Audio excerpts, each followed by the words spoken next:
The history of Iraq has been written in blood. Ancient kings leading the world's first armies were interested in one thing only: total domination.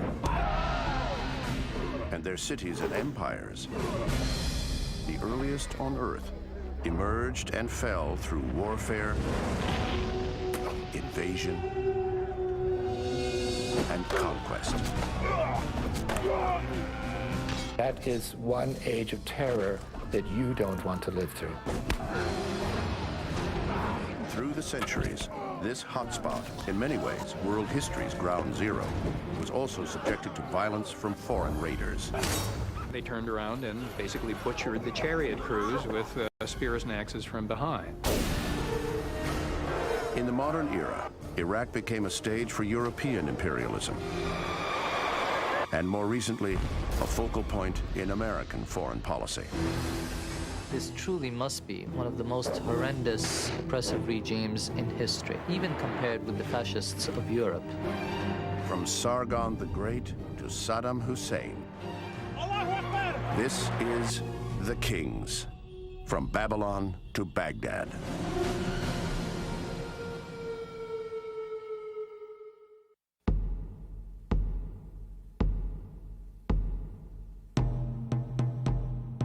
Mesopotamia. The Greek word for ancient Iraq means the land between the rivers, the Tigris and Euphrates. The Mesopotamian plain, part of the Fertile Crescent, was a perfect environment with abundant water for civilization to flourish. An advanced tribal culture developed in this region long before Egypt, Greece, and Rome. Tribes turned into settlements, settlements into towns. By 3500 BC, the world's very first cities, Uruk and Ur, rose in southern Mesopotamia, a region also known as Sumer. It's the place that saw the development for the first time on the planet Earth of virtually all of those social and political and technological things that we associate with civilized life. The world's earliest writing systems developed in Mesopotamia. The world's first kings, the invention of the wheel, the invention of the plow, the development of the state as a way of organizing political life.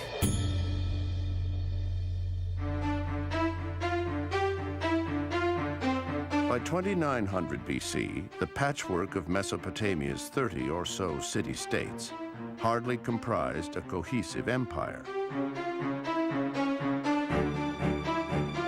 Each had its own king, its own patron god or goddess, and a competing area of agricultural fields.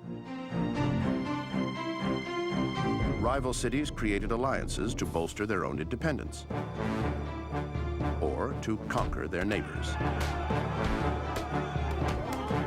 Distances between these cities were actually quite small, and because the irrigation land was so valuable, these cities were constantly at war with one another for the smallest of advantages. By 2334 BC, one king came to dominate Mesopotamia: Sargon the Great. As far as we know, there are no images of Sargon that survive. But we can guess what he would have looked like. He would have looked, at least in his portraits, the way that Mesopotamian kings tended to look, which was powerful, strong. The ancient form of Sargon's name, Sharu-Keen, means the legitimate king. A strong hint, scholars say, that he was a usurper.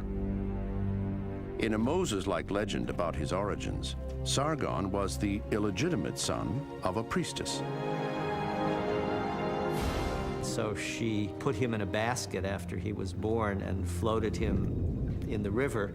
And the basket then was discovered by a gardener who raised him. And then he went into the service of the king of Kish.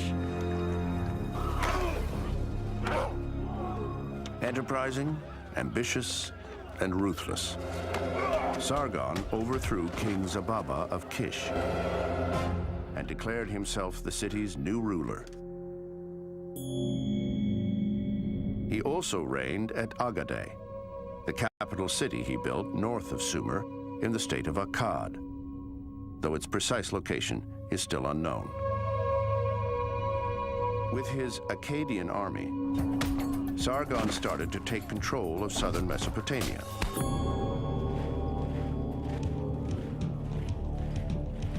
His first conquest was the city of Uruk, where he captured and then humiliated Uruk's king, Lugalza-Gezi, by dragging him away on a leash. And then after he conquered Uruk, he conquered other southern Mesopotamian cities, and then he seems to have thought, for whatever reason, I can keep going. He wasn't content simply, as the earlier Sumerian kings had been, to fight local battles. He wanted to take over what was then the known world. Remarkably, he did just that. Over a 56-year reign, Sargon conquered North Mesopotamia, North Syria, and eventually reached the Mediterranean to capture southeast Turkey. Sargon built the world's first empire. It's the first king in the world to decide to take over lands that were occupied by people of different nationalities, different languages, different gods. And he was somebody that Mesopotamian kings from that time onwards looked up to. He was the king that really set the ground rules for what it was to be an emperor. Sargon's empire was not only unique in scale, but also in organization. He tried to unify this vast area and reorganize it in a way that it had never been done before.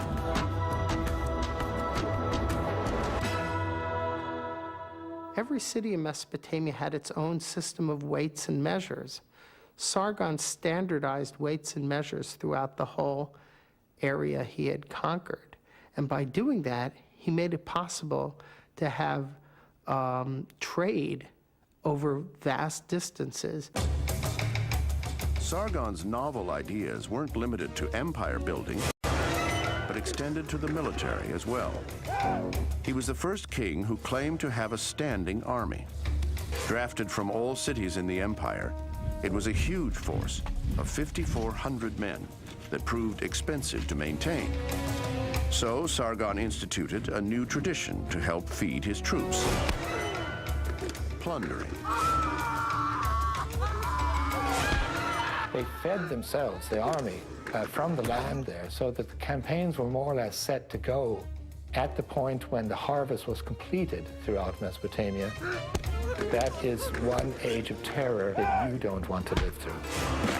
Being outside of Akkad and not a member of that inner elite, and knowing that every year you are going to be faced with this kind of slaughter.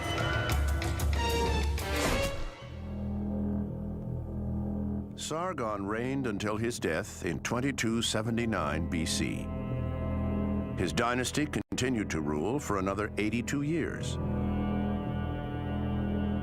Yet, as imposing as the Akkadian Empire was, it also proved fragile. In 2197 BC, the kingdom fell to raiders from the Zagros Mountains in Persia.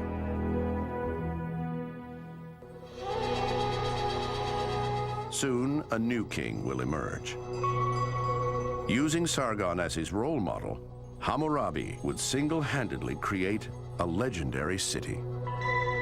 And all of a sudden, he's turning up on the borders with his army ready to fight.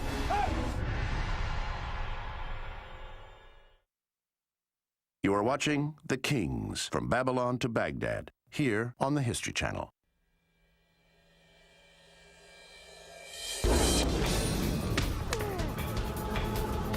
In 2197 BC, chaos followed the fall of the Akkadian Empire that originated with Sargon.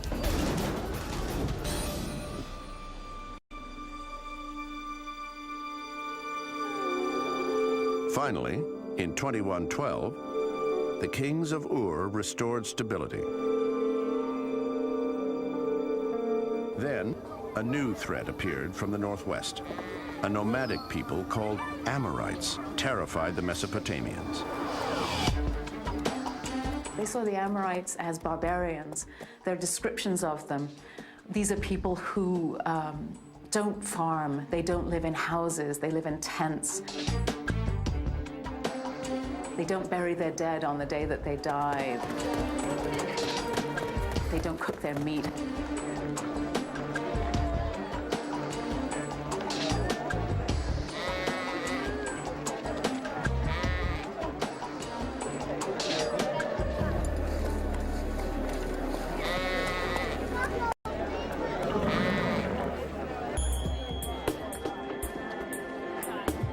But rather than causing turmoil, by 1900 BC, the Amorites had completely assimilated into Mesopotamian life. They became soldiers, farmers, and businessmen, and rose to the ranks of governor and general. They consolidated their hold on Mesopotamia by founding dynasties in the cities of Isin, Larsa, Eshnunna, and Babylon. It turned out to be actually a good thing for Mesopotamia in the end that the Amorites came, because some of the greatest Mesopotamian kings were Amorites.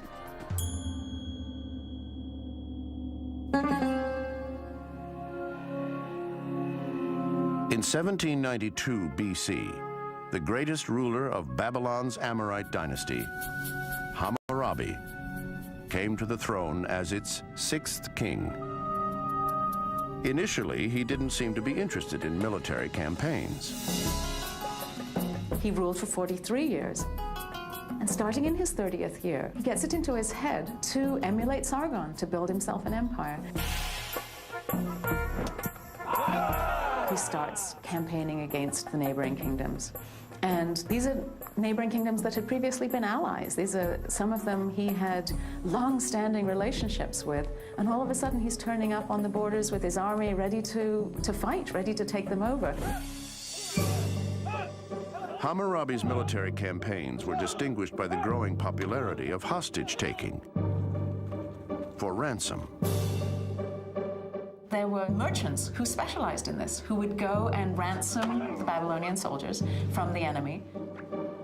They would pay the ransom, and then they were required to be paid back. So they're a win-win situation for the merchant, because they would make a profit off these ransoms that they were paying. Hammurabi's conquests extended from the Persian Gulf to Syria. Although his empire wasn't as big as Sargon's had been, scholars rate Hammurabi as the greatest empire builder since Sargon. However, he set himself apart from the former king. Whereas Sargon seems to have relied upon his power and his almost terror tactics to keep people under control, Hammurabi presents himself almost like a modern politician in that he wants to be loved. He wants the people to like him. He's going to set up laws that will protect them, not laws that will terrify them and force them into submission. Hammurabi's fame grew from his conquests, but his greatness came from his concern with justice. Toward the end of his reign, he erected several monuments in his cities. The largest one to remain intact is a stone slab known today as the Hammurabi Stele, a collection of 282 legal verdicts. They're written in a wedge-shaped script called cuneiform, the earliest known writing developed in Sumer at the end of the 4th millennium. If a slave says to the master, "You are not my master," the master shall cut off the slave's ear.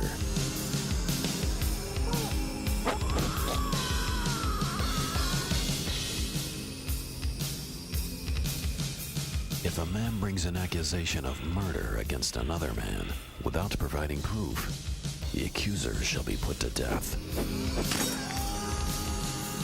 If a woman is not discreet, but a gadabout, thus neglecting her house and discrediting her husband, they shall throw this woman in the water. Hammurabi's plan for administering justice was extensive. His civil and criminal regulations covered many subjects, including commercial, family, and property law, prices and wages, and slavery regulations and fees. Some of them seem very sensible to us. Hammurabi, the court spends a lot of time on specifying the social position of a married woman, when she's at fault for doing something, when she's not, what her property rights are. Laws that seem very, very advanced to us nowadays and very much not unexpected. On the other hand, what we find in the Hammurabi Code is the eye for an eye, tooth for a tooth passages that totally parallel the biblical notion of that. Hammurabi's justice was not necessarily equitable. Rights varied based on an individual's status as a landowning free citizen, a civil servant, or a slave. If you, as a citizen, kill a slave, you might get away with just paying a fine. If you kill another citizen, you most likely are going to be killed for that yourself. So certainly in the old Babylonian period, not all animals were equal. The articulation of law by Hammurabi was not the first time people in Mesopotamia were given a code to live by. But Hammurabi's effort was the most comprehensive and sophisticated. Following Hammurabi's reign, southern Mesopotamia became known as Babylonia, a unified kingdom. And Babylon became Mesopotamia's political, cultural, and religious center.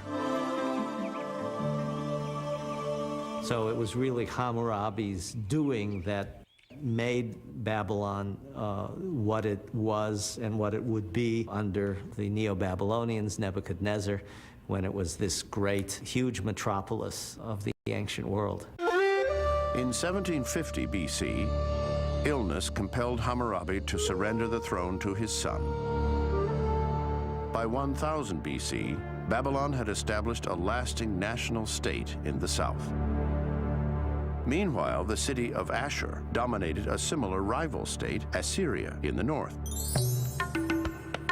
Soon, the region's rulers, like its desert sands, would undergo a remarkable shift.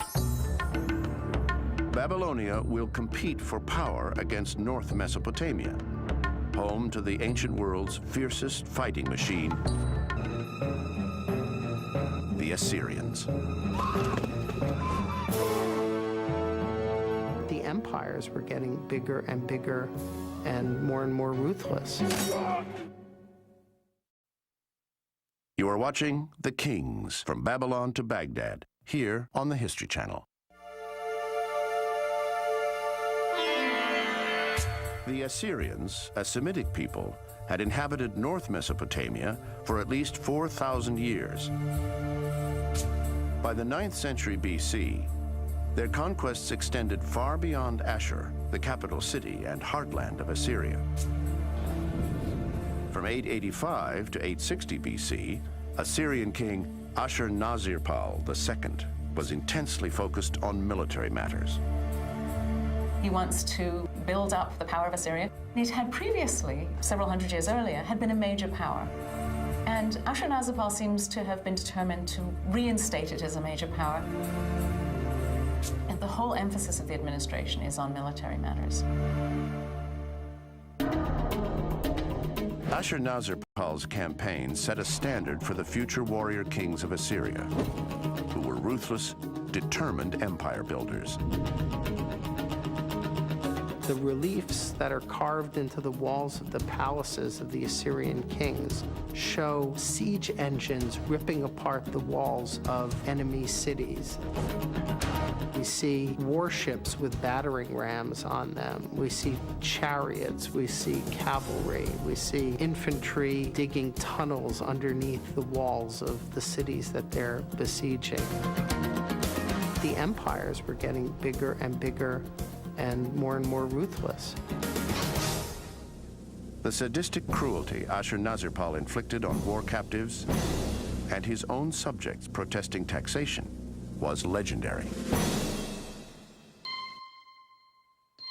He would make a point of being as brutal as possible. He describes in gruesome detail flaying people, putting their skins on the wall of the city, making pillars of decapitated heads. Really horrible, gruesome stuff.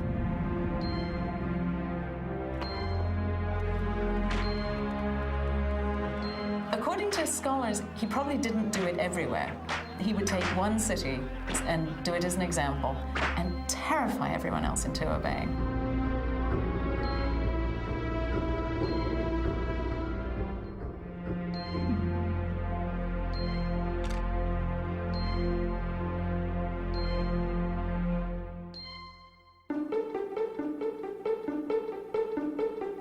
By the time of Ashurnasirpal's death in 860 BC, his kingdom extended north to the borders of modern eastern Turkey and to the Mediterranean Sea. In the century following his reign, a lust to control Babylonia dominated the Assyrian monarchy. The Assyrian kings wanted to be king of the 4 quarters of the universe, or they wanted to be king of everything. Now, they didn't know how big the world was. Everything was them and Babylonia. And if Babylonia was outside of that, then they weren't king of the 4 quarters of the universe. So they needed, I think, perhaps to feel they controlled it. But the Babylonians, it seemed, had their own ideas about how they wanted to live. Babylonia refused to buy into Assyria as its overlord, and so was constantly breaking away. And Assyria tried a number of different things. They would put their own Babylonian king on, they would put the son of the Assyrian king on, the Assyrian king themselves would be the king. Still, no matter what trouble was brewing between the two cultures, the Assyrians, ironically, always held the Babylonian civilization in high regard. Even though the Assyrians were all-powerful, they still had a sense of cultural inferiority vis-a-vis Babylonia. They saw Babylonia as the source of the best tablets, real cuneiform culture, much as in the 19th century, Americans might have looked to England as, you know, the place where you would find real English literature and drama and such. The Assyrians also felt a strong bond with the Babylonians. They spoke the same language, they worshiped the same gods, they wore the same clothes. This was a sister culture, but it was a much older sister culture, and it was one that they had tremendous respect for. But that changed beginning in 704 BC with the reign of the Assyrian king Sennacherib. His army marched south several times to put down revolts in Babylonia. He initially set up a puppet king, and that puppet king was removed. And then he put his crown prince on the throne of Babylon. This was his loved son. He was his eldest son. It was the man who was going to become king of Assyria after him. He was doing the Babylonians, presumably he thought, a great favor by blessing them with his son. In 688 BC, Sennacherib's son, Ashur-nadin-shumi, was captured and killed by an invading army.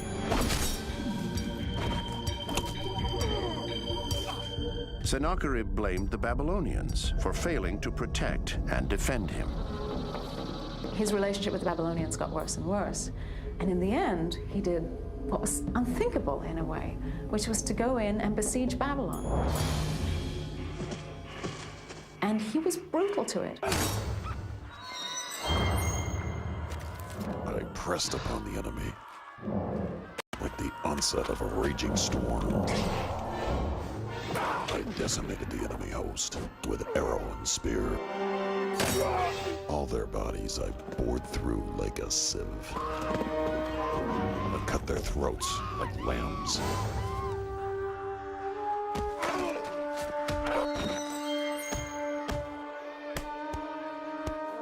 He destroyed the city. He burned down buildings, he razed temples. took the statues of gods and had his soldiers destroy them. Now, this is complete desecration. It's sacrilege. Then he cursed the city. He said, no one can rebuild Babylon for 70 years. Sennacherib's actions angered the Assyrians, who believed Babylon's destruction invited the gods' wrath. Even the king's own family disliked him. He was killed by his own son. And there are two stories about how he died. One was that he was stabbed, and the other one was that the son took one of those enormous statues of a bull and toppled it on his father. So he was crushed underneath this heavy, heavy stone sculpture. What a horrible way to go. Upon Sennacherib's death, his youngest son, Esarhaddon, became king of Assyria in 680 BC. Immediately, he wanted to rebuild Babylon and correct the huge mistake he believed his father had made. Yet he knew he would not outlive the 70-year curse recorded for posterity on a clay tablet. Desperate, Esarhaddon consulted the priests and made a startling discovery. He discovered it wasn't 70 years after all, that they had been reading the tablet upside down. And in fact, it was 11 years, because in the way that numbers are written in cuneiform, 70, if you turn it upside down, is 11. And there it is. All they had to wait was 11 years. Esarhaddon ordered the city rebuilt. He used the spoils from his conquests to help finance the construction. When Esarhaddon died in 669 BC, he left his eldest son, Ashurbanipal, a kingdom that stretched from Egypt to Persia. Ashurbanipal was one of Mesopotamia's most cultured rulers and claimed a unique skill. He said, I, Ashurbanipal, who can read and write. And he wanted to have a collection of all the literary works in his kingdom, and he wanted it to be in his palace at Nineveh. Ashurbanipal began sending agents to search out cuneiform tablets in the archives and schools of the Babylonian temples. His scribes then meticulously copied and cataloged some 20,000 of them before they were housed in what was the world's first library. Among the entire collection, though, Ashurbanipal especially valued more than 300 omen texts that he believed predicted the future. If the constellation Aries is faint, the king will encounter misery. If the stars of Orion sparkle, someone influential will get too much power and commit evil deeds. Most of the tablets had to do with the kinds of omen divination that was important for him if he was to rule properly in accord with the will of the gods and really survive as king. Ashurbanipal was not only a scholar, but also a military leader. Under his command, the Assyrian Empire controlled the entire Near East, the greatest land area ever in Assyrian rule. So for them, that was the universe, that was everything. But after Ashurbanipal's death in 627 BC, new power brokers would deliver crushing blows to the Assyrian Empire. These guys are forming a pincers attack on the Assyrian heartland. You are watching The Kings, from Babylon to Baghdad, here on the History Channel. Late in the 7th century BC, Babylon was in chaos. Ashurbanipal, the Assyrian king who also reigned over Babylon, had died. In the ancient Near East, as soon as one king died, everybody tried to break away, thinking that there would be a moment of weakness in the empire. And that's when you have a bit of chaos, because everybody wants a piece of the throne.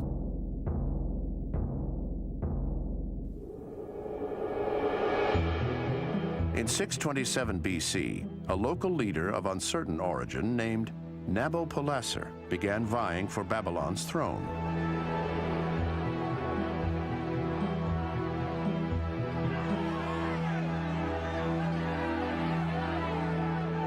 He seems to have been a governor of Babylonia. And in the first millennium, you have a number of different ethnic groups in Babylon and Babylonia, and he is in charge of one of them. He seems to have won these skirmishes and claimed the King of Babylon title.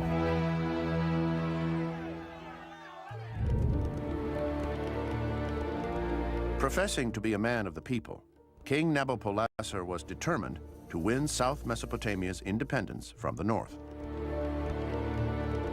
In 626 BC, he began waging war against Babylonia's Assyrian administration.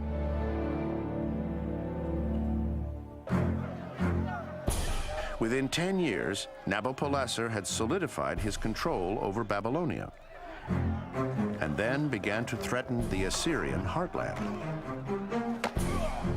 He starts ejecting the Assyrian garrisons and then pushing north into Assyria proper. By 615, he's operating with armies in Assyria itself. And he's joined there by people pushing in from northern Iran, principally Medes. So either operating independently or in concert, these guys are forming a pincers attack on the Assyrian heartland. In 614 BC, the Medes sacked the city of Nimrud, and a year later brought down Ashur, the spiritual and cultural center of Assyria. In 612, a coalition of Medes and Babylonians marched against Nineveh, and after a 3-month siege, Nineveh fell. The once mighty Assyrian Empire was finished. Assyria essentially falls victim to its own drive towards maximization, towards conquering. It's not a country whose power is necessarily based on treaties. And as soon as Assyria's power wanes, it basically stands alone and it falls apart. Nabopolassar's hard-won victory against his city's ages-old rival was sweet.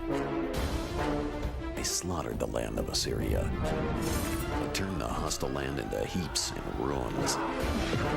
The Assyrian, who since distant days had ruled over all the peoples, and with his heavy yoke had brought injury to the people of the land.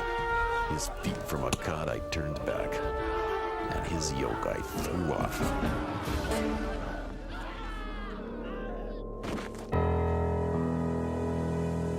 In 605 BC, Nabopolassar died and was succeeded as king of Babylon by his eldest son, Nebuchadnezzar II. He had served as commander of his father's army and soon proved to be the equal of all the great Mesopotamian conquerors, from Sargon onward. He managed to reign for more than 40 years, in the course of which he established Babylonian control over much of the western territories of the former Assyrian Empire. Included in Nebuchadnezzar's empire was the kingdom of Judah. In 600 BC, the king, Jehoiakim, made a fateful decision not to pay annual tribute to Babylon. In revenge, Nebuchadnezzar marched west in December 598 BC and attacked Jerusalem, Judah's capital and the spiritual center of the Jewish people. In a battle lasting 3 months, the Babylonian army was victorious. Nebuchadnezzar ordered what is known in Jewish history as the exile, the deportation to Babylon of thousands of Jews, including the king and his family. One of the ways of stabilizing a conquered territory was to take a political elite and a social elite that had not proved reliable or cooperative and replace them with a new population of people who had no ties to the place. Nebuchadnezzar had acquired an empire comparable to that of Assyria. Like the Assyrian kings, he devoted much of the empire's resources to refurbishing and enlarging his capital city, so that it became the largest metropolis in the ancient world. Those are really efforts that could go into the Guinness Book of Records. The excavator of Babylon estimates that Nebuchadnezzar actually used about 15 million baked bricks in his refurbishment projects of his city. Apparently, Nebuchadnezzar was a perfectionist. The ceremonial Ishtar Gate, with its depiction of mythological animals, was rebuilt 3 times. Lions on the gate represent the goddess Ishtar, while a demon called a Mushushu signifies Marduk, Babylon's principal god and head of the Mesopotamian pantheon. From Hammurabi's time on, Marduk is one of the great gods of the Near East. He's not the god of anything in particular, but he managed to conquer the evil goddess, whose name was Tiamat. She was the goddess of the sea. And he takes her body and he splits it in 2. And with the upper part, he creates the heavens, and with the lower part, he creates the earth.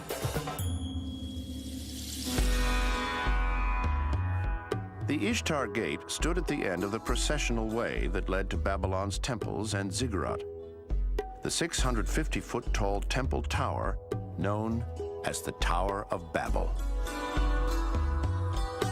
Ziggurats throughout Mesopotamian history, they're a sign of religious architecture. They're massive structures. They take a lot of man-hours to build. Only a king with power and wealth can initiate such a project and finish it. And the reasoning behind building the Tower of Babel seems to be personal glory as well.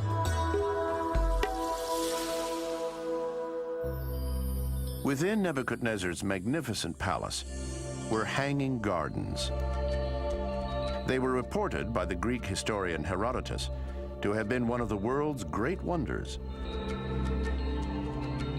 The gardens were supposedly constructed for the king's wife, a homesick Iranian princess who was comforted by the terraced buildings and exotic plants. However, the hanging gardens of Babylon may be nothing more than a myth. Unfortunately, in Mesopotamian sources, we have really no indication of any such thing. On the other hand, it is true that one of the things that a good Mesopotamian king did was cultivate royal gardens in which you could display plants and animals from the empire. This was one of the ways of showing the scale and range of conquest, and therefore giving a kind of living, breathing, green image of power. Nebuchadnezzar died at the age of 84 in 562 BC. During his reign, Babylon's arts, sciences, and literature flourished under considerable wealth and strong state support. But all was not perfect beneath the shining surface. Next, Babylon comes under the control of a king loyal to the enemy.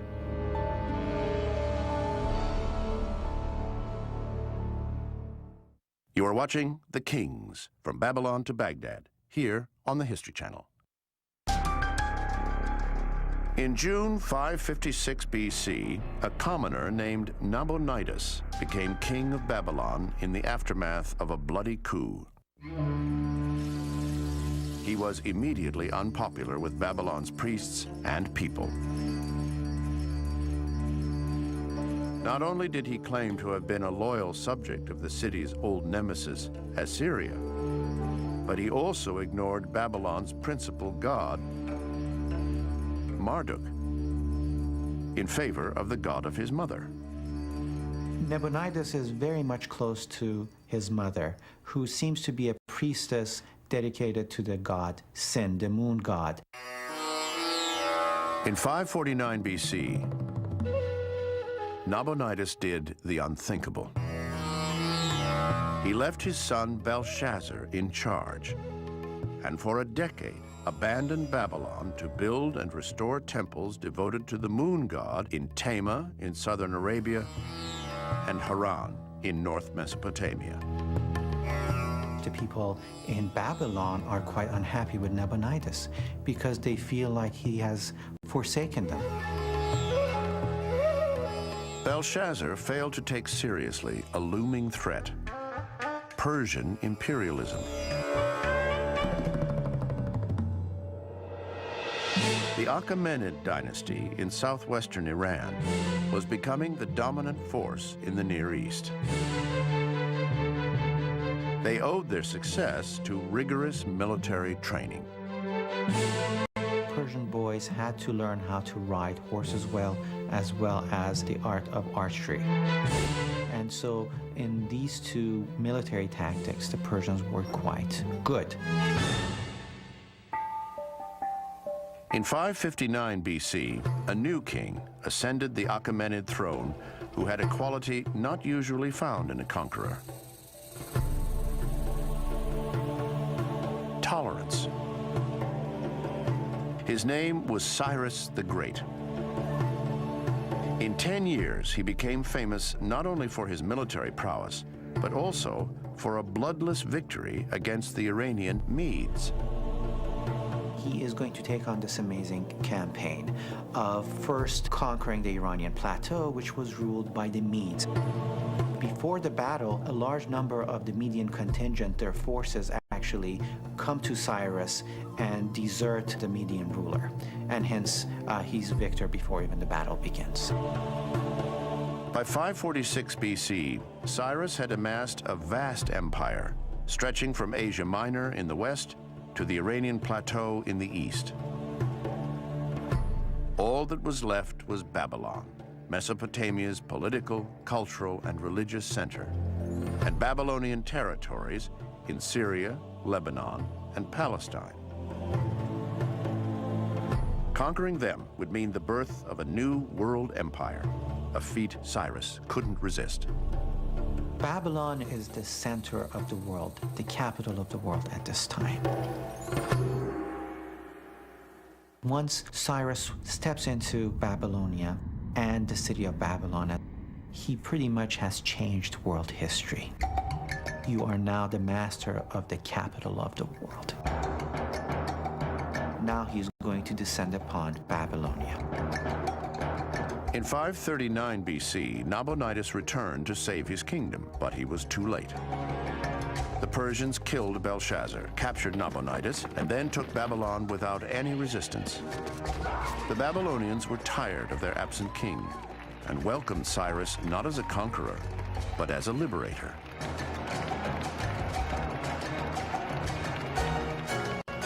In fact, green twigs are placed before his feet. A state of peace is imposed into the city. One of the first things that he does is to go to the temple of Marduk to perform the rites and rituals which Nabonidus had forsaken. Nabonidus was exiled to central Iran, where he was given a government post as part of a Persian policy of amnesty. Cyrus took the title King of Babylon and King of the Lands. By pursuing a policy of generosity instead of repression, and by favoring the local religion, he was able to make enthusiastic supporters of his new subjects.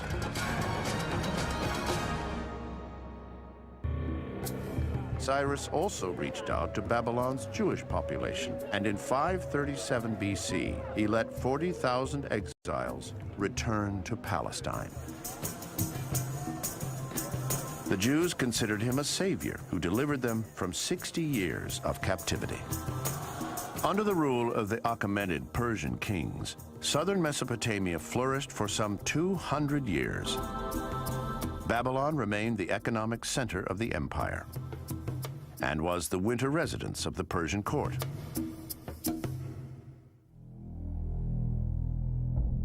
Yet by the time of Darius III in 336 BC, ineffective rulers and multiple rebellions had steadily weakened the Persian Empire. Within 5 years, Darius, at age 50, was forced to defend Babylon against the 22-year-old king of the Macedonians, Alexander the Great.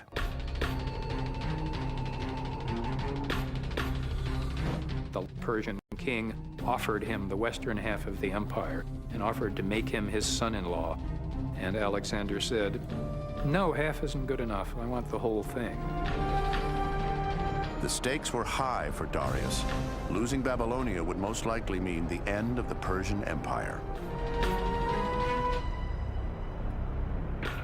The issue for the Persians is that if they relinquish Mesopotamia, the Iranian plateau lays open to Alexander. And so Darius has to make his stand in Babylonia. This battle is so very important for the Persians to win. October 331 BC. Darius and Alexander squared off at Gaugamela in North Mesopotamia. Darius remained confident. It's the Persians who actually picked the battlefield. And according to the Greek accounts, they even prepared the battlefield as well as they could for advantage to their own forces. It's a fairly wide open valley, a wide plain that was picked because it was suitable for them to use chariotry. Darius's secret weapon, in fact, was a new chariot that he believed would give him a greater advantage. It is very heavy chariots that had attached to their wheels blades, rotating blades, that were supposed to be such fearsome juggernauts that they would break the line of the infantry opposing them and create enough disorder in the center of the army that the whole formation would fall apart. But Darius underestimated Alexander, who had his own surprise in store. His infantry forces, they'd been practicing to deal with this for quite some time. And when these scythe chariots approached, they stepped aside. The chariots went through, they turned around and basically butchered the chariot crews with spears and axes from behind. And that's the hammer against the anvil, attack the main force from behind. After nearly 1 day of fighting, Darius fled the battlefield in a cloud of dust. And Alexander took possession of Babylonia. He had great plans for it. Babylonia was going to be the center of the empire that he was making. He already began some building projects there. He sent out a fleet to explore the Red Sea. He began building naval installations along the Tigris and Euphrates and down near the mouth of the Gulf to make the cities farther up in Iraq more accessible to navigation.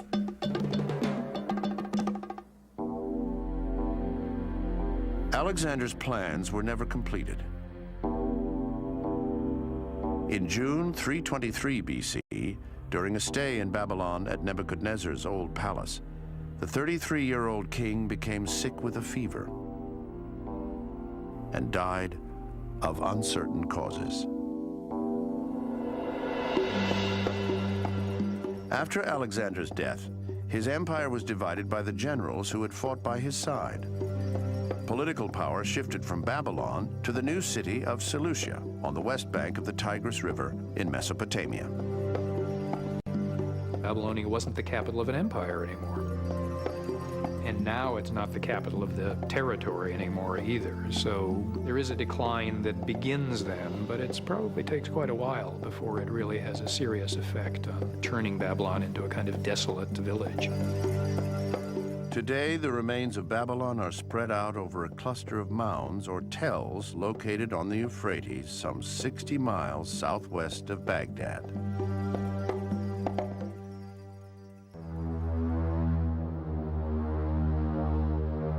In the next 900 years, Mesopotamia was ruled by a series of Greek and Persian dynasties.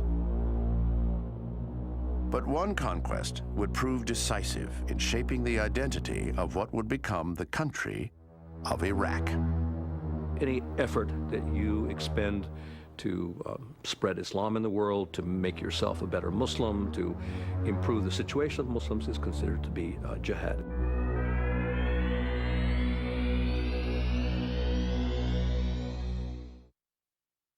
You are watching The Kings, from Babylon to Baghdad, here on the History Channel.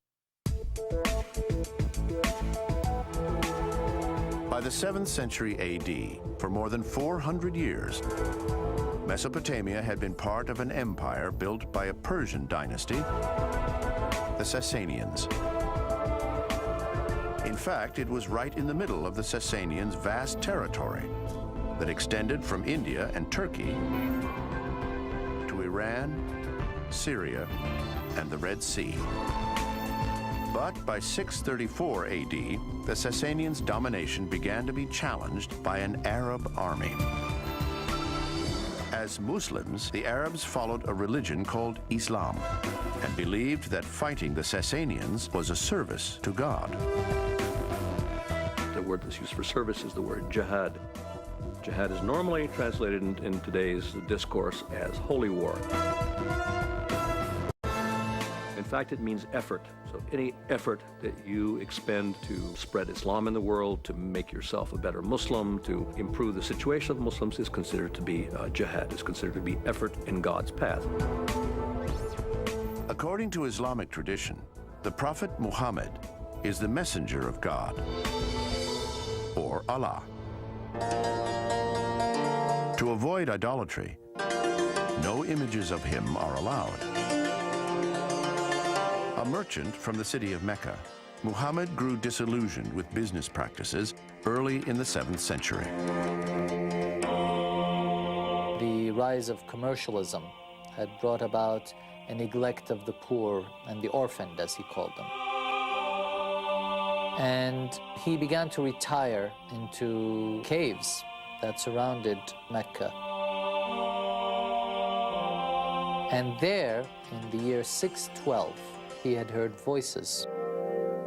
He became convinced that this was the voice of the Archangel Gabriel, who was informing him that God has chosen him to be a messenger. By the time Muhammad died in 632, he had set in motion a great religious movement and an awe-inspiring military machine to take Islam beyond Arabia. 636 AD, the Sasanian and Arab armies faced off at Al-Qadisiyah, a village south of the hamlet of Baghdad on the Euphrates River, under the leadership of their most brilliant commander, Rustam. The Sasanians mobilized a huge force of 120,000 men.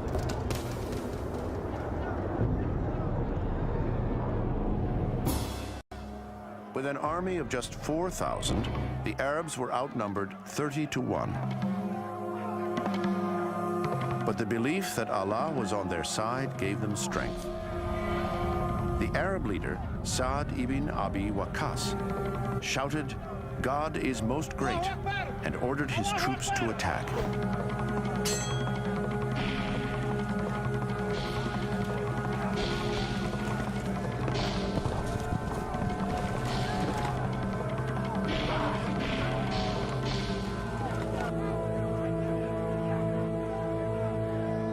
But they were no match for the Sasanian army's tanks,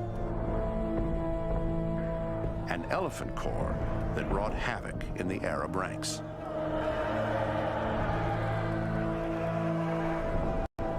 Didn't know how to deal with it. It was just riding all over everybody.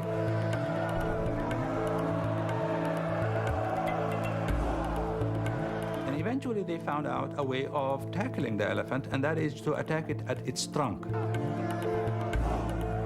And a war cry went through the camp, "Strike the elephant at the trunk, strike the elephant at the trunk."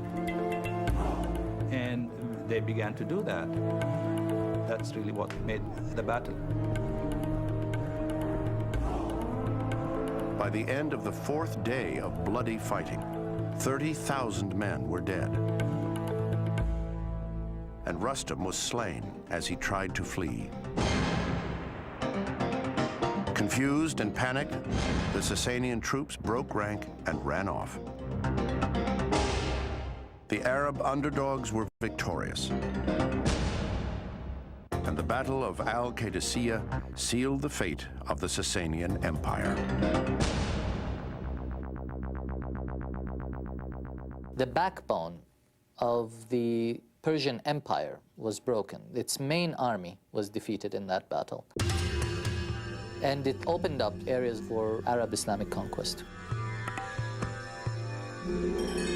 One of the things that the Arabs do pretty early on, in fact, a couple of years after the Battle of Qadisiyah, is establish two important camp cities in that area. One, Kufa, and the other, of course, we know much better as Basra today. These were cities that were designed to house the Arab fighters and not let them mix with the local population.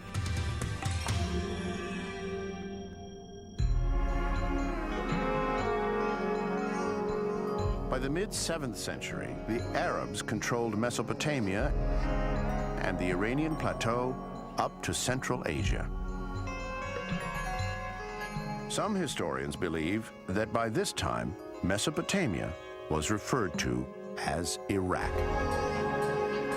There's a disagreement about this among historians. A minority view holds that the name probably is derived from the ancient Sumerian city-state of Uruk. And a more accepted version is that the name is derived from a Semitic word which refers to a shoreline in reference to the river.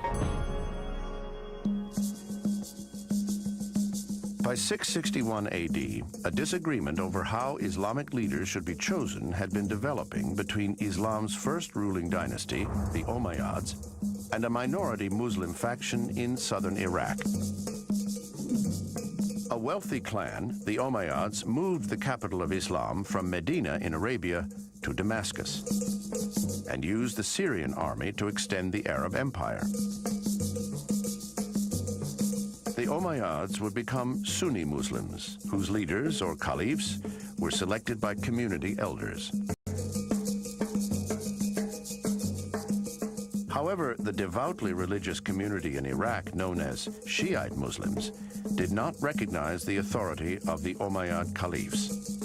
Rather, they accepted the descendants of Muhammad's cousin and son-in-law, Ali, as the only legitimate leaders. They came to argue that Ali and his descendants were divinely inspired and chosen by God to be the leaders of the Muslim community. These divinely inspired individuals, they refer to as imams.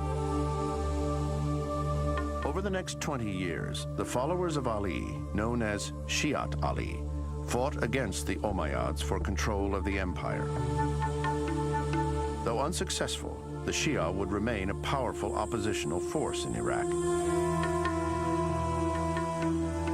It was another dynasty of Sunni Muslims that finally overthrew the Umayyads in 750 AD. The Abbasids were descendants of Muhammad's uncle Abbas, and like the Shia, believed the spirit of Islam had been betrayed by the Umayyads.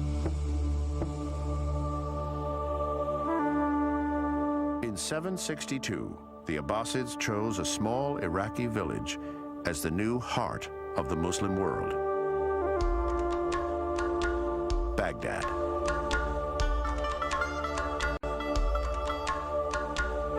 It was easy to reach it by caravan, and it was situated on the west bank of the Tigris, just to the east of the Euphrates, which means it was almost surrounded by water and thus more easily defensible. A labor crew of 100,000 transformed Baghdad into a bustling metropolis in just 4 years.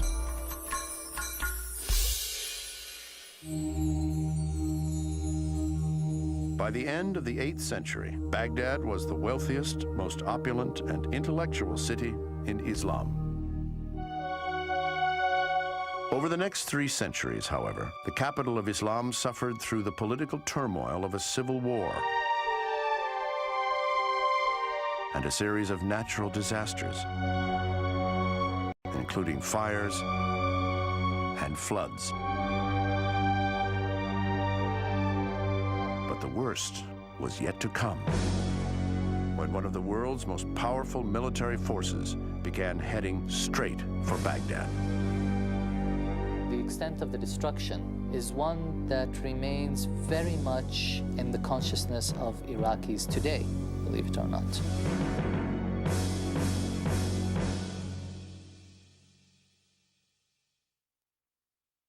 You are watching The Kings, from Babylon to Baghdad, here on the History Channel. Early in the 13th century, a fierce warrior, Genghis Khan, organized a nearly invincible army of nomadic Mongols from Central Asia. He began the conquest of an enormous territory that would be completed by his sons and grandsons. In 1257, one grandson, Hulagu, targeted for conquest the capital of the Islamic Empire, Baghdad. The chief religious tradition among the Mongols was various forms of shamanism. And Hulagu, at various times, mentions that one of his missions is to destroy Islam. Hulagu demanded Baghdad's submission from the 37th Abbasid Caliph, al-Mustasim. I will burn your city, your land, yourself. If you wish to spare yourself and your venerable family, give heed to my advice with the ear of intelligence. If you do not, you will see what God has willed. The Caliph responded by saying, "You daren't attack me, because if you attack me, the entire Muslim world will come to my support." As it turned out, the Muslim world did nothing, and Baghdad faced its most terrible calamity under the Mongols.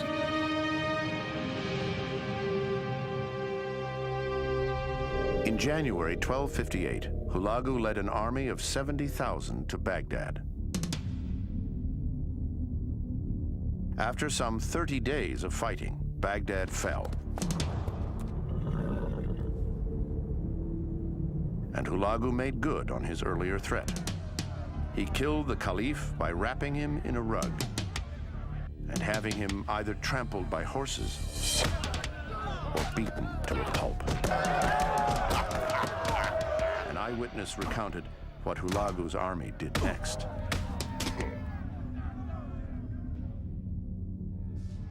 They swept through the city like hungry falcons attacking a flight of doves. Or like raging wolves attacking sheep. With loose rein and shameless faces, murdering and spreading fear. Probably about 100,000 people were put to the sword in several weeks of looting. The great libraries of Baghdad were intentionally destroyed. Most of their books were dumped in the river. Legend has it that the Tigris River first ran red with blood and then black with ink. It was a terrible massacre, and the extent of the destruction is one that remains very much in the consciousness of Iraqis today, believe it or not. For Iraqis, the very name of Hulagu brings images of destruction and fear.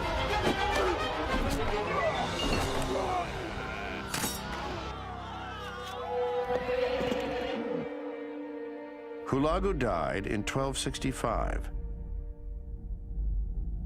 But his dynasty, known as the Ilkhanids, ruled the territory of Iraq, eastern Anatolia, the Caucasus, and Iran from the Iranian city of Tabriz. Damaging effects of the Mongol invasion continued to resonate in Iraq for over 2 centuries. Iraq is a scene of devastation, constant invasions, instability, and generally economic decline. These are the dark ages of Iraq in all respects, really. The Mongols were unable to maintain control over Iraq after the death of the last Il-Khan ruler in 1357. The region languished, mainly under a series of local strongmen, until the 16th century, when Iraq became a religious battleground between two neighboring empires, the Persian Safavids and the Turkic Ottomans. The Ottomans, who were Sunni Muslims, had created an empire by raiding Christian territory under Byzantine control, which they considered their duty, a jihad. The Ottomans renamed the Byzantine capital of Constantinople as Istanbul when they conquered it in 1453. The Ottomans were the greatest military machine of the late Middle Ages and the early modern period even. They were the ones to introduce muskets for their infantry. And the Ottoman armies proved to be invincible, really.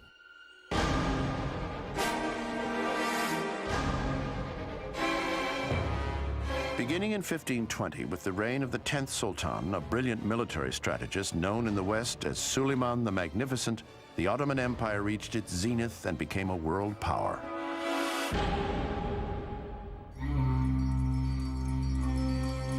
The Safavid dynasty was founded by Shah Ismail in 1499. The Safavid state provided the territorial and societal foundations of modern Iran.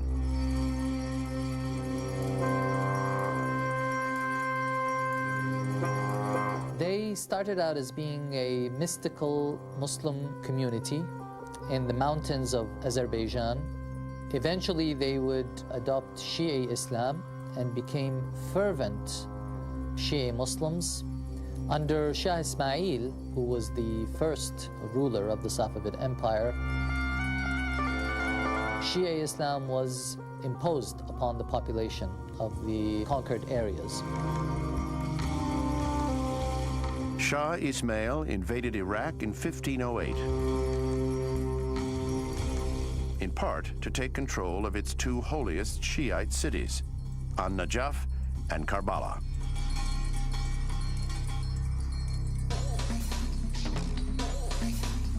Sultan Suleiman considered himself the supreme caliph of Islam, and so not only sought Ottoman control of Iraq for commercial reasons, but for religious ones as well. They needed to conquer it, not only to defeat the Shi'i Persians and acquire legitimacy as Sunnis, but Iraq also represented for Suleiman the Magnificent the seat of the Abbasid Empire. For him, by conquering Iraq, he was resurrecting this Abbasid Empire. He viewed himself as the inheritor of the legacy of the Abbasids.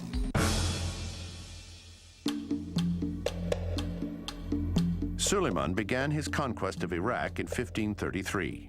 Surprisingly, by 1534, he captured the former Abbasid capital of Baghdad without a fight. Baghdad surrendered quite easily to the Ottomans. Sunni scholars go out to Suleiman and they give him the keys of the city, saying, please take it over. We have been subjected to this persecution by the Safavids and we need you to take it over. Despite Suleiman's victory in Baghdad, the Ottomans and Safavids continued to battle for control of Iraq long after the Sultan's death in 1566.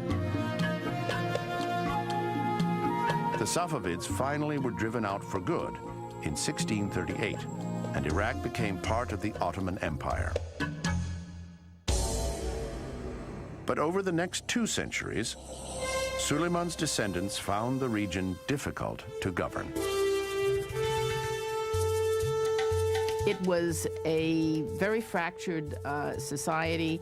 Tribalism was very strong in many parts, and in fact, most people were either rural or tribal. The cities were small and few, and the Ottomans governed through a rather thin administration, mainly of Ottoman Turks, but with some Arabs as well. And it was Islam, the belief in Islam, Islamic institutions, and so on that held it together.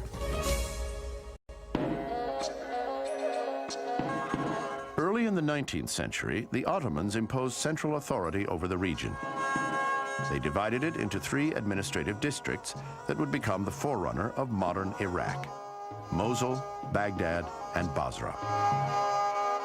In fact, Basra, near Iraq's only access to the Persian Gulf, was quickly growing into a center for international trade. At the dawn of the 20th century, the Ottomans would have to contend with foreigners who had an eye on their wealth. Everybody knew that sooner or later they were going to find oil across the border in what was then Ottoman Iraq. You are watching The Kings, from Babylon to Baghdad, here on the History Channel. In 1908, crude oil was discovered in Iran.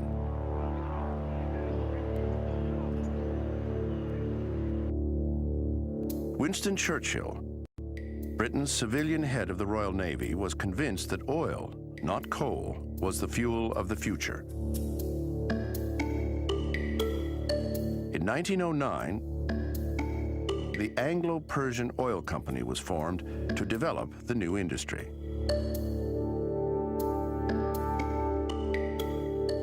Everybody knew that sooner or later they were going to find oil across the border in what was then Ottoman Iraq. British investments increased, British presence increased, and already there were well-detailed plans to conquer at least the southern part of the country prior to World War I.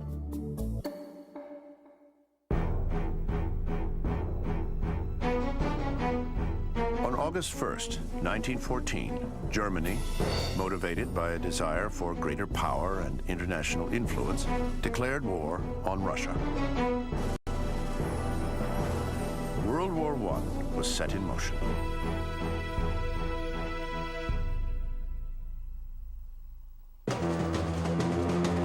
When the Ottoman Empire sided with Germany and Austria-Hungary against the Allies, the British found their commercial interests in the Middle East suddenly threatened. By November 1914, the British Army occupied Basra to defend the Anglo-Persian Oil Company's fields and refineries nearby in Iran. Beginning in 1916, the British engaged in a series of offenses that eventually led to the capture of Baghdad. They entered the city on March 11, 1917, under Lieutenant General Sir Frederick Stanley Maude. 9,000 Turkish soldiers surrendered rather than put up a fight. General Maude announced to the people of Baghdad, "Our armies do not come into your cities and lands as conquerors or enemies, but as liberators." The British Army continued to move north until it captured Mosul early in November 1918. Britain then controlled nearly all of Iraq.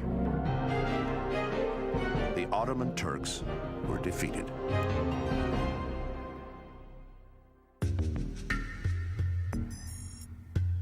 Iraqis and Arabs from other Ottoman provinces in the Middle East hoped their long-held dream of self-rule would finally come true.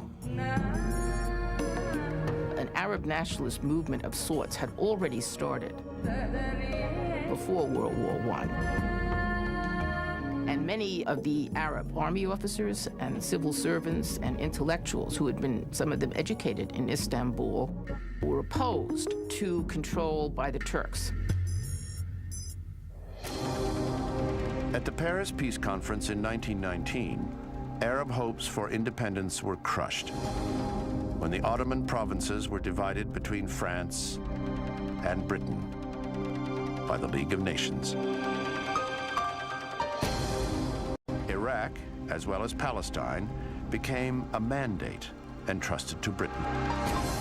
These countries were deemed to be almost ready for independence, but they were going to need help from foreign powers to prepare them for independence. Nation building, we call it today. Arnold Wilson was the administrator in charge of the Iraq Mandate. He argued that it was in British interest to bring civilization to Iraq, to Mesopotamia, and that this could only be done through direct English rule over the country. Thus, he brushed aside any claims of Iraqis to participate in the governance of the country.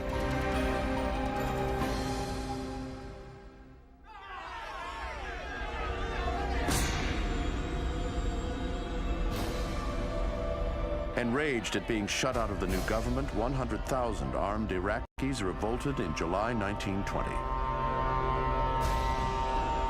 In the Iraqi view, of course, this is the first national rebellion against British colonialism. It took the British 3 months to crush the rebellion. By 1921, Colonial Secretary Winston Churchill was determined to end direct British rule and install a British-friendly Arab leader as King of Iraq. He invited Prince Faisal al-Hussein to become ruler of the new state, even though he was not Iraqi, but was instead a member of the Hashemites, the ruling family of Mecca. Faisal was a descendant of the Prophet, and thus he had sort of religious credentials. He had Arab nationalist credentials in the sense that he was a leader of a revolt against the Ottomans in the name of Arabism. Generally speaking, he was considered to be quite moderate and willing to accommodate British interest. In August 1921, Faisal was elected King of Iraq in a dubious referendum. The Hashemite monarchy was considered as foreign by many Iraqis. The real problem here was the monarchy was seen as sort of a tool of the British, and it was the mandate itself that generated the opposition. British control could not prevent King Faisal from leading Iraq toward greater freedom. At the king's urging, Iraq was admitted to the League of Nations as an independent state in October 1932.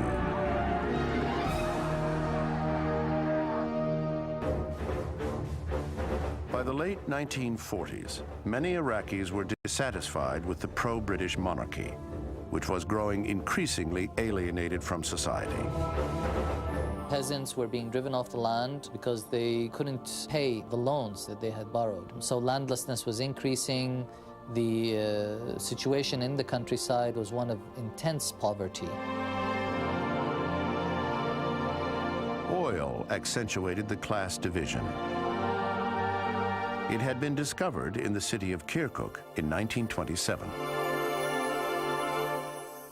It allowed the government to enjoy a source of wealth that was not dependent on society. It didn't have to pay any attention to taxpayers and their wishes. There was the entire budget of the Iraqi government right from the ground, so it was not accountable to anybody, and this caused it to grow in arrogance and in isolation. Inequality and social misery intensified Arab nationalist and anti-Western sentiments. You get the rise of ideologies, and more specifically Marxism, Leninism, that begins to influence those people who are struggling against colonialism and imperial control.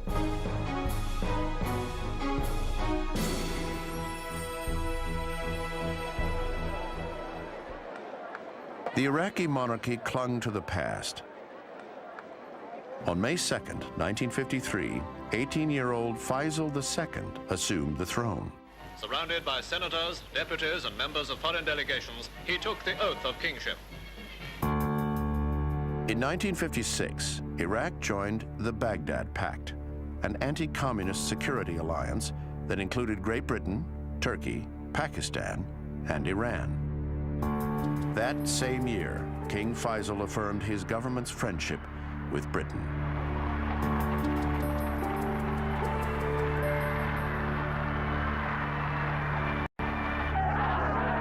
Two years later, the king would be assassinated. Once you uncork the bottle, all sorts of things come out.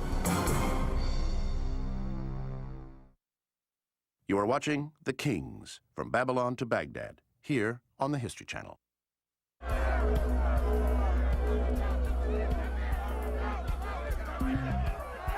By the late 1950s, a strong nationalist sentiment pervaded Iraq. Determined to end the monarchy, a military group called the Free Officers Association launched a coup on July 14, 1958. Explosive news from the Middle East. A military coup and mob revolt in Iraq topples King Faisal from the throne. It was over in just a few hours. A bloody massacre at Al-Zuhur Palace left 23-year-old King Faisal dead. They tore him to pieces, they mutilated his body, they cut his feet off, they cut his head off, his hands, and then they hanged him for everyone to see.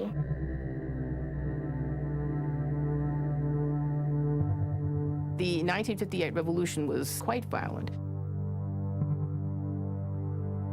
It wasn't meant to be. The officers that conducted it wanted to get rid of the ruling family, and the ruling family was killed.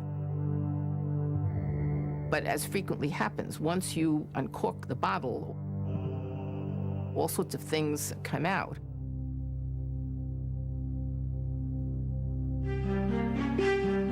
The leader of the revolution, General Abdul Karim Qasim, became Prime Minister of the new Republic of Iraq. Our revolution is a real reaction against tyranny and corruption. Our foreign policy is to work for peace and cooperate with the other nations. We are friendly to all peace-loving nations on the basis of mutual interest.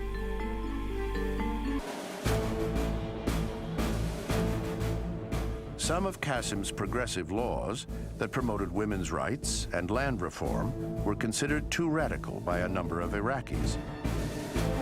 They began to support the right-wing Ba'ath Party that emerged in Iraq in the early 1950s. All the forces that feared the leftist tide in Iraq gravitated toward the most militant, the most organized, the most vicious of the right-wing groups, which was the Ba'ath Party.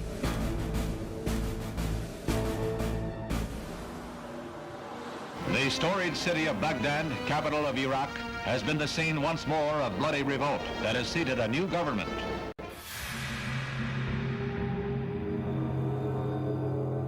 On February 8, 1963, a coalition force of Baathists and Arab nationalist army officers staged a bloody coup to overthrow Qasim.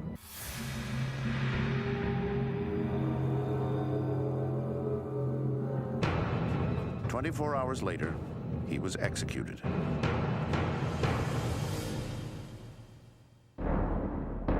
A former collaborator of Qasim in the 1958 revolution, Colonel Abdul Salam Arif, assumed the presidency. Following the coup, Arif and his Arab nationalist supporters in the army outmaneuvered the Ba'aths to take complete control of the government.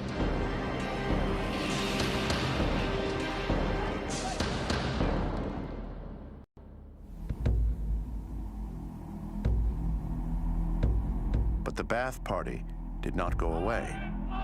In fact, it grew stronger by recruiting new members and extending its reach deeper into the core of elite army officers.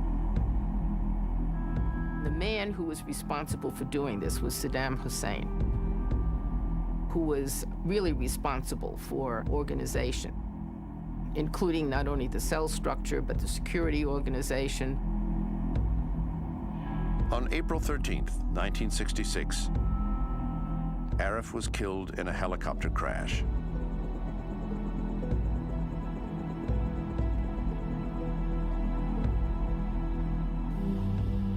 He was succeeded by his brother, Abdul Rahman, a weak leader, unskilled in military politics.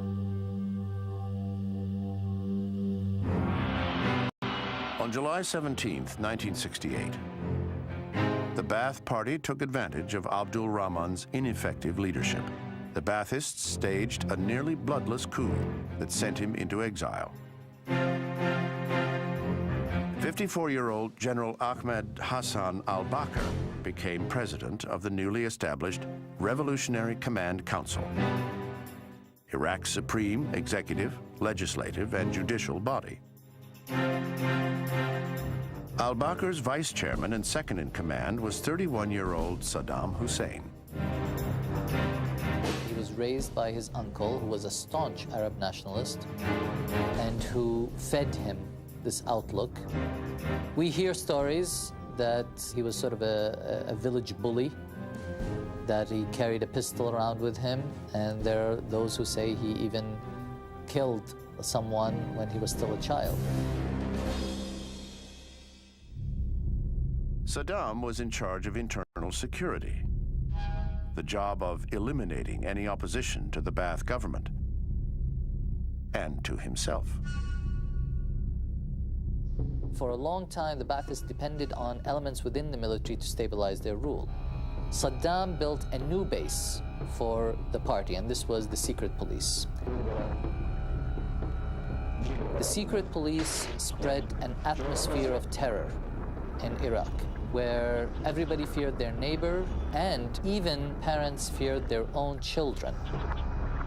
During the next 10 years, al-Bakr and Saddam Hussein moved Iraq toward totalitarianism. After a decade of purging, power plays, and consolidation, Saddam had practical control of power within the government.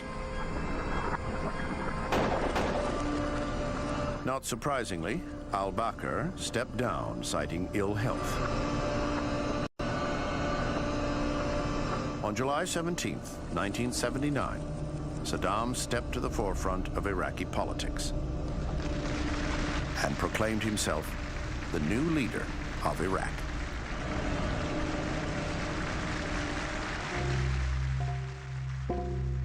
Saddam Hussein is the absolute ruler, the chief of the party as well as the state, and everything in between. And so with his unilateral rule and unilateral decision making, he really leads the country downhill. The Iraqi troops stormed across the border and occupied the oil-rich emirate of Kuwait. Saddam's invasion of Kuwait in August 1990 brought decisive international action and led to the Gulf War in 1991.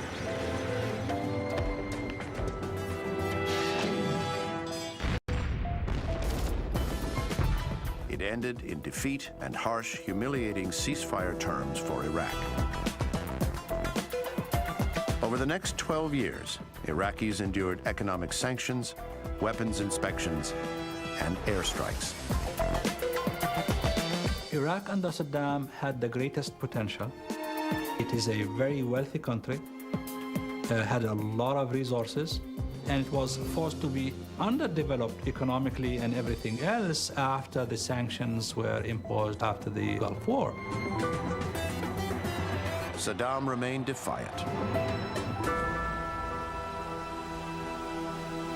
This is a regime that has something to hide from the civilized world.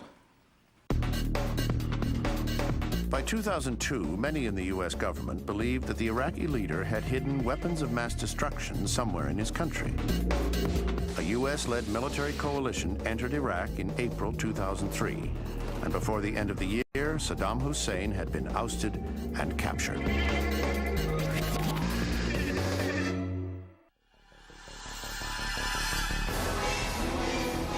Iraq has had a long tradition of violent conquest and occupation. From the era of ancient warring city-states to battles over Babylon and Baghdad, and revolt and revolution in more recent times, many have sought control of Iraq. It's a land that historically has been very wealthy. In the past, agricultural and commercial wealth. In the present, oil wealth. And thus, it's constantly invited invasions.